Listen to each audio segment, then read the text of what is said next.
Hello guys, so for today's video I wanted to talk about tips on how to read more and how to read faster, coming from I guess my perspective. I just want to give a disclaimer that I read a lot of books from when I was a young age, which means that I naturally developed to become a fast reader, and also reading is like literally my only hobby in life. It's the only thing that I get excited about, so I dedicate a lot of time to reading, which is why I am able to read more and I am able to read faster. In this video I'm basically reiterating what everyone has said, but I kind of just wanted to delve more into my ideas of this topic. My first recommendation is obviously to read books that you enjoy. For example, I personally read a lot of fantasy, romantasy, and romance is literally like the genre that I enjoy the best. I don't know, something about it just hits right.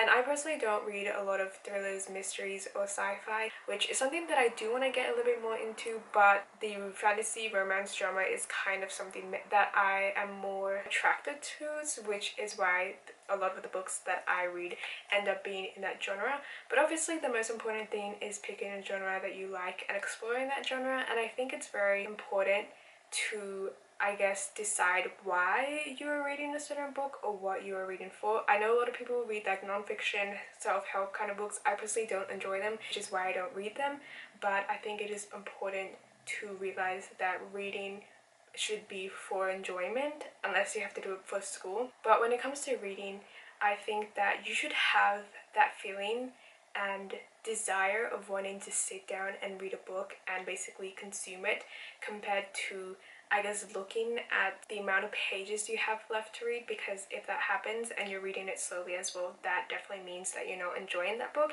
And I do definitely think that it's still okay to read that book. For example, there are some books that I'm not like enjoying it to the point where it's a 5-star book, but at the same time I'm curious to see where it goes, which is why I continue that book. But I think it is important to realize that it's okay to DNF a book, especially because your time is extremely important. And when I was younger, I used to hate DNFing books, but now that I'm older, it honestly has become like a pleasure in some sort of way. And this year I've DNF'd like 7 books in total, when I used to DNF none. But I think you are able to discern whether or not you don't like a book and whether you do like a book. For example, a book that I really enjoyed was 𝐛𝐨𝐬𝐢, which I have a video about, and that book was nearly 3,000 pages, but I just loved that book so much that I had this like intense desire to read and sit down the book and just like read everything, because I wanted to find out what happened. And to me that book was personally so good, and that is like the feeling that you want when you read a book, this feeling of like euphoria, if that makes sense. And you can definitely tell the difference between the feeling of loving a book so much and I guess reading a book that you're not exactly enjoying. Basically what I'm trying to say is, if you read books that you enjoy, you can tell the difference, and when you read a book that you enjoy, it just becomes a lot more faster and it's a lot more fun, and it's like easier to read if you enjoy the book. Another thing is being able to read kind of everywhere you are. For example, I tend to read a lot during my commutes. I bring my Kindle with me, and my commute is like 30 minutes long, which I think is the perfect amount of time for me to read quite a bit. And I definitely think that bringing a Kindle is extremely convenient compared to bringing a physical book, especially because a physical book is like large and heavy. Sometimes it doesn't even fit in your bag, but because with a Kindle it contains a lot of books that you can possibly read and it's easy to carry around. Definitely reading on the Kindle has made it easier and faster for me to read, because I also don't have that added pressure of looking at how much pages I have left, and there isn't that feeling of, oh, I don't want to start the book because I don't want to pick it up and like flip through the pages. So I think it's good to have different styles of reading, for example audiobooks, physical books, and ebooks, and kind of just shuffle through those options so you can kind of just change your reading style and kind of figure out which suits you the best. When I was younger, I used to love physical books. Now that I'm older, kind of regret not starting ebooks before, because I didn't realize how good reading on ebooks actually are. I would say that reading from the library is also very important. I know that there's like an overconsumption of book.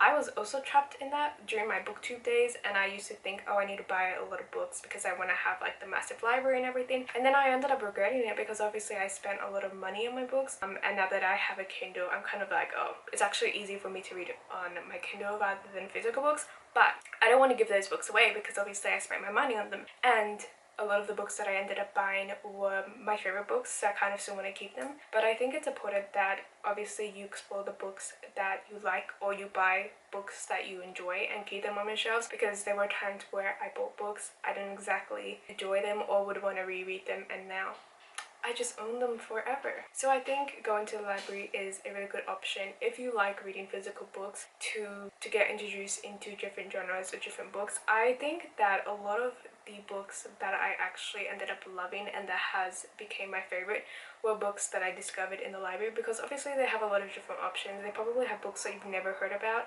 and it's a good way to find new books compared to like a bookstore, which obviously they have so many books in the bookstore, but I feel like it does get a little bit overwhelming when you try and like discover new books to read. So I think obviously the library is a good way to have physical books. It's free, and also the thing about libraries is that there's a time constraint. So if you need the pressure of like, oh, I need to finish this book at a certain time, with libraries they have maybe like 3 weeks maximum of reading the books before you have to return them, so that makes you read fast. That's also a good thing. I can't remember if I mentioned this before, but I just want to add, do not read popular books. For example, like book talk books. I definitely do think that you can get great recommendations from other people, but I do think that like with things like book talk, it kind of overhypes certain book.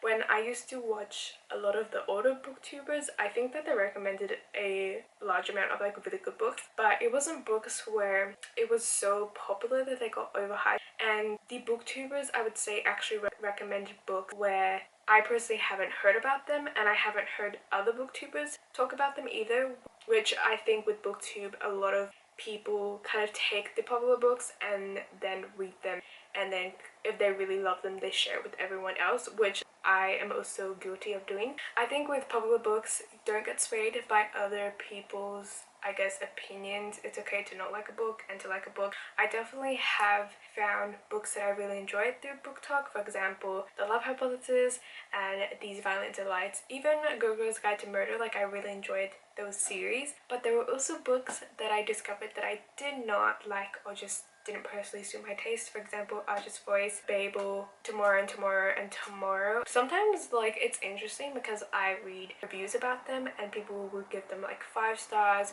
raving about how much they love that book, and sometimes I'm kind of like, oh, I don't really understand. Is it because, I don't know, like maybe I'm not intellectual enough to understand books like this? But I think in the end it all comes to personal enjoyment. If I don't like that book, it's fine to DNF it. That's basically my tips. Honestly, I don't even know if like these are really tips that will help you read faster or help you read more, but this is just basically, I feel like, things that I've learned over the years, because I definitely think I became more critical of books as I continued to get older. Like literally when I was younger, I would give books all 5 stars just because I finished them, and I realized that some books I didn't like, but I would never DNF it. And now that I'm older, if I give a book a 3 stars, doesn't matter. If I DNF a book, I don't care. But anyways, I hope you guys enjoyed this video, and I will see you guys in another one. Bye!